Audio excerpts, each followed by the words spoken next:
ఈ రోజుల్లో ఇలా ఉన్నారా ఇంత స్పిరిచువల్గా అని చెప్పి షాక్ అయ్యారనమాట. ఈవెన్ ఇంట్లో శక్తిపీఠం ఉండడం, అసలు ఇప్పుడు ఇప్పుడు మీరు science student, doctor, so basically ప్రతిదానికి ప్రూఫ్ అడుగుతూ ఉంటారు. ఈ సైన్స్ ఏమో చాలా మంది అంటే సైన్స్ నిజంగా చెప్తుందో లేదో తెలియదు కానీ దేవుడు లేడు, ఇదంతా మూఢనమ్మకం అని చెప్పి చెప్తూ ఉన్నారు. ఇలాంటి పరిస్థితుల్లో ఇలాంటి రోజుల్లో ఇంత స్పిరిచువల్గా ఎలా ఉన్నారో నాకు అర్థం కాలేదు. అంటే దట్ ఈస్ అవర్ బేస్ కదండి, that's where we have evolved from. So we are rooted. So I want to like I enjoy being spiritual అంతే. So that's where we have evolved from. కాబట్టి మన రూట్స్ ని మర్చిపోయినట్టు అవుతుంది అది లేకపోతే. So that's just a part of our life. అదేదో పెద్ద స్పెషల్ గా చూడాల్సిన అట్రిబ్యూట్ ఏం కాదు, అందరికి ఉండాల్సిందే.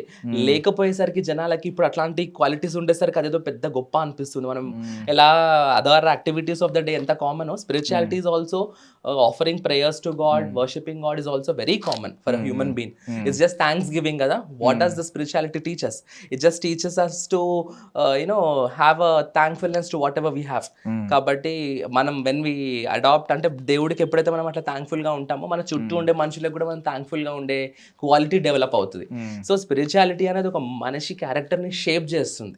Rather than I don't have this my spiritual concept is itself different and it's not like and I see God in human. That's more my approach towards God is different. So okkasari when we approach God in that perspective manam people tho kuda atlane untam anani నేను believe చేస్తా. So that's how I tune my self. So డెఫినెట్గా ఒక type of piece ఉంటుంది. మన character గుల్లో కూడా filter అవుతా ఉంటాం. We'll get to know, ఒక క్లారిటీ వస్తుంది. What is good, what is bad, what are we doing, so is it right or wrong, or we on right path or no అన్న clarity, ఒక guidance అయితే వస్తుంది. Yes, I believe in that. ఇప్పుడు మీరు అన్నారు అంటే థ్యాంక్ఫుల్గా ఉండాలి, గాడ్కి థ్యాంక్స్ గివింగ్ లా ఉంటుంది ఇది, మనం తిరిగి ఆయనకి పూజించిన, ఆయన కోసం ప్రే చేసిన ఇలాంటివి. బట్ చాలా మంది ఏంటంటే ఈ రోజుల్లో ఉన్న మనుషులు ఎలా ఉన్నారంటే ఈవెన్ ఒక 10 years బ్యాక్ ఒక మనిషే హెల్ప్ చేస్తే ఆ 10 years 5 years తర్వాత వీళ్ళు బాగా మారిపోయిన తర్వాత తన అవసరం లేకపోయిన తర్వాత వాళ్ళనే పట్టించుకోవట్లేదు.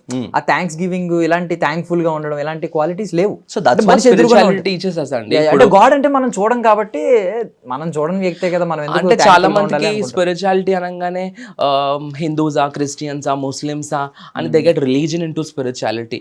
But my perspective is different. I don't get religion into spirituality. Definitely because I'm Hindu, definitely I follow my traditions and customs very fondly, but aa level lo chudodu. Spirituality is somewhere beyond that. So it's just that it's a self awareness, it's knowing ourselves. Manam enti ana telusukodam, it's a process of knowing ourselves. Kabatti that is how I take and approach spirituality. So usually మీరు countries తిరిగారా? Yeah, every 6 months ki I go to international trip. So that's like a compulsory thing. So I've been almost to 10-12 countries దాకా వెళ్ళాను. Schooling లో కానీ education అప్పుడప్పుడు వెళ్తా ఉంటాను. But actually I thought to at a point of time clinic అది అక్కడ US లో సెటప్ చేసుకుందామని 23లో I went to US. But then it didn't happen. I just అంటే my mother was too much emotionally attached to me. మా mother ఏమంటారు అంటే ఎక్కడెక్కడికో వెళ్ళడం, అవన్నీ సంపాదించడం ఎందుకు, అదేదో ఇక్కడ సంపాదించచ్చు కదా, అందరం కలిసి ఉంటామని.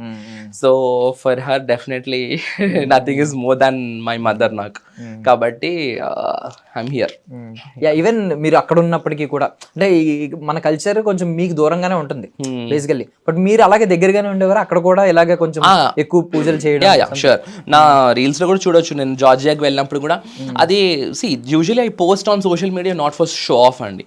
It's nothing to show off. అది షో ఆఫ్ లాగా తీసుకుంటే అసలు ఏం చేయని వాళ్ళకి అది షో ఆఫ్ లాగా అనిపిస్తుందేమో కానీ it's not just about awareness.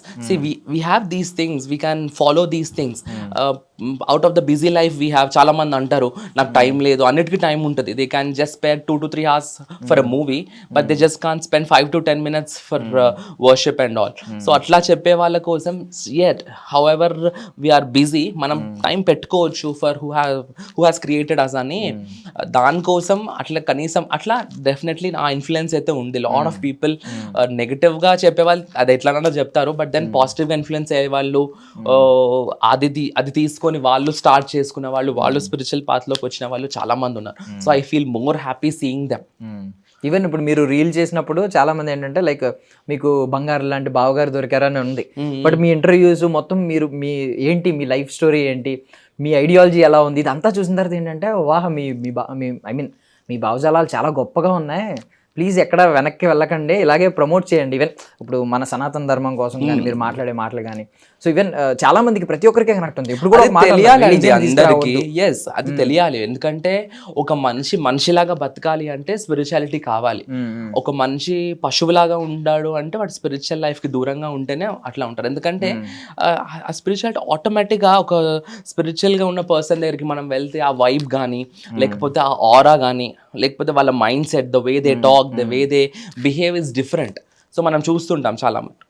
కాబట్టి ఆ పాజిటివ్ ఇన్ఫ్లుయెన్స్ అన్నది ఉంటుంది. ఆ పాజిటివ్ ఇన్ఫ్లుయెన్స్ డెఫినెట్గా మన సరౌండింగ్స్కి రిపెల్ అవుతూ ఉంటుంది. కాబట్టి మనిషి ఈ పాత్లో ఉంటే they'll definitely become a better person for themselves. And also అంత గాడ్ని నమ్ముతున్నారు కాబట్టి definitely God will be with them in every step of their life. నేను అది చాలా ఫాండ్గా బిలీవ్ చేస్తాను. I'm today in this position, we are all today in this position doing good in our lives and it's because of his grace. So బేసిక్గా audience అందరూ normal common public అనుకునేది ఏంటంటే, ఒక మనిషి అనుకునేది ఏంటంటే దేవుడు ఎప్పుడు బ్యాలెన్స్ చేస్తాడు అని. ఇప్పుడు బయట చూసిన వాళ్ళందరూ స్టార్టింగ్ నేనే చెప్పాను, మీ రీల్లో చూసి బంగారు లాంటి బావగారు దొరికారు అన్న వాళ్ళు కాస్త ఇప్పుడు చూసి మీరు బంగారం అండి అంటున్నారు.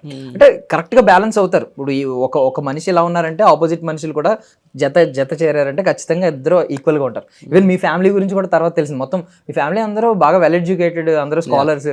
సో ఏంటంటే ఒకసారి మీ ఫ్యామిలీ బ్యాక్గ్రౌండ్. సో వీఆర్ 3, మీ సిబ్లింగ్స్ వచ్చేసి 3, సిస్టర్ మీకు తెలుసు, నేను సెకండ్, అండ్ దెన్ మా బ్రదర్. My father was in to business. ఇప్పుడు తను ఇంట్లోనే రెస్టింగ్, అంటే I don't want him to work anymore. మంచిగా ఎంజాయ్ చేయాలి, ఇంకా వర్క్ చేసి మమ్మల్ని ఇంత దాకా తెచ్చినాం, దట్స్ ఇనఫ్ అని. And then my mother is an advocate, she's high court advocate. So she's still practising and she's working for both AP and Telangana high courts. And my sister, you all know. And then my brother, he is also into legal field, so he's working under my mom. So is also advocate. Okay, so advocate. ఇప్పుడు మీ తమ్ముడిని మేము చూడలేదు కాబట్టి ఆయన కూడా ఏమన్నా వాడికి కొంచెం ఇంట్రోవర్ట్ అండి, అసలు నాలాగా బయటికి రావడం ఇట్లా. he don't dance also. He's a little different from my sister and me. మా ఇద్దరి కంటే చాలా డిఫరెంట్ గా ఉంటాడు. But then knowledge wise he's very much knowledgeable person. వాడికి ఎట్లా వచ్చిందో కానీ బట్ హీస్ వెరీ ఇంటెలిజెంట్. అంటే ఇనీషియల్ చిన్నప్పుడు ఏమో అంత పెద్ద ఇంటెలిజెంట్ ఏం కాదు, పెద్ద ఊరికే ఫెయిల్ అయ్యేవాడు. మా డాడీ కూడా అసలు వీడికి చదువు వస్తుందా రాదన్న స్టేజ్ లో ఉంటుండే. బట్ సడన్ గా ఐ డోంట్ నో ఒక్కసారి తిరిగిపోయాడు వాడు. ఇప్పుడు నా he's like a gem. And even me jeans కూడా ఐ మీన్ మంచి జీన్స్ అనుకుంటా. బికాస్ అంటే మీరు ఎంత అంటే ఏజ్ చెప్పొచ్చా, షేర్ చేసుకోవచ్చా? బట్ అంటే చాలా యంగ్ గా కనిపిస్తారు. ఈవెన్ తేజస్విని గారు కానీ మీరు కానీ మొత్తం చాలా అంటే మరీ ఐ మీన్ ఏంటంటే ఇప్పుడు మీ స్కిన్ చూడండి, యంగ్ అంటే నేను ఏజ్ తక్కువ కనిపిస్తున్నారని కాదు. ఇప్పుడు మీ స్కిన్ చూడండి ఎంత గ్లోయింగ్ ఉంది. ఈవెన్ తేజస్విని గారి స్కిన్ కూడా చాలా బాగుంటది. మేబీ జీన్స్ ఉంటది కదా, ఉంటది. సో స్కిన్ పాడవకుండా గ్లోయింగ్ స్కిన్. అంటే definitely the food we take also, food is index of our skin. So ఎంత మంచి ఫుడ్ తీసుకుంటాం, ఎంత బ్యాలెన్స్డ్ గా చూసుకుంటాం అన్న దాన్ని బట్టి it reflects. I don't usually do anything to my face. అంటే వెరీ బేసిక్ ప్రోటోకాల్స్ ఏమన్నా ఉంటే నార్మల్ మెడిఫేషియల్స్, నార్మల్ రెగ్యులర్ గా అయితే మాయిశ్చరైజర్ అండ్ సన్ స్క్రీన్ కంటే ఎక్కువ లేదు. మామూలుగా ఈ మేకప్ అవి కూడా వేసుకోను అంత అసలు. I don't usually. కాస్మెటాలజిస్ట్ అయ్యండి మీరు చెప్తున్నారంటే షాక్ అవుతున్నాం. నార్మల్ ఏదో ఒకటి వాడేస్తూ ఉంటారు కదా, అందరూ ఏదో ఒకటి యూజ్ చేయాలని చూస్తూ ఉంటారు. కొత్త ప్రోడక్ట్స్ ఆర్డర్ పెడదామని రెడీగా ఉంటారు, ఇలాంటి యాడ్స్ వచ్చిన ఇది వచ్చిన. సో మీరు ఇలాంటివి చెప్పడం క్లియర్లీ అవసరం. బేసిక్ ప్రోడక్ట్స్ మాత్రమే వాడండి, ఎక్కువ వాడొద్దని చెప్తున్నారు ఈయన కూడా.